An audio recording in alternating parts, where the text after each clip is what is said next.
It's an unusual prospect. What do you know about St. Kitts and what kind of challenge do they provide? It's definitely a big challenge because obviously we only need a point to go through and everyone knows that. So it's definitely going to be a big challenge. But we're going to watch some videos on them and see what their strengths are, and hopefully we'll be able to go out there and get the result.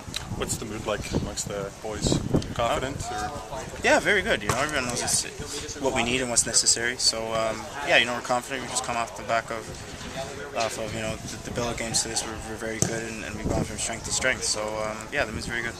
The Puerto Rico game, you guys seem to really, obviously they put 10 or 11 guys behind the ball and seem to really struggle to break that down.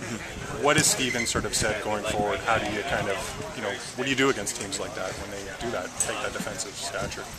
It was a good lesson, to have that where teams are going to put 10 men behind the ball and you have to break them down. So it was a good test for us, and just working on the little things in terms of the tempo of when we're attacking and kind of picking the right moments when to go forward. So as I said, it was a good lesson for us, and hopefully what we've learned from that game will help us tomorrow if it's the same kind of game. St. Kitts needs the 3 points to have any shot of jumping over you guys to advance, so they might be going forward more. Does it cross your mind that you might get a few more chances going forward if they're exposed at the back?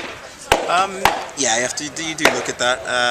Obviously, as you said, they're going to come out and try and get the win. So, if we do play our cards right, we should be able to catch them on the counter, hopefully, and hurt them that way. And you've been getting, some substitute appearances with Norwich. How is the match fitness? How are you keeping mentally fit? Good. You have to do your bit in training and stay mentally sharp, and been getting some minutes in the reserves here and there, so it does help, and it's going to help me in this game tomorrow. Has Lambert said anything about kind of giving you more playing time, or because I know Holt and Morrison are doing quite well? That's the thing. The whole team is doing very well, and we've been getting some good results. So it's kind of difficult, especially as a player. Everyone's doing well. You wish everyone well, but you kind of still have to go out there and do your best and wait for your chance. Is it frustrating? Just from the point of, you were, who you were last year for them, and now you're a little bit down the depth chart. So how do you deal with that? It's part and parcel, man. It's what the game's about. You have adversities, and it's how you deal with them. So I'm always going to work hard, and I know the chance will come, and I just have to make sure I'm ready for it, like always. And what are your thoughts of after this? You get a home game against Arsenal. What are the thoughts on that one? I'm not even thinking about that. Just focus on tomorrow. But that'll be a big test. But I'm not thinking about that right now.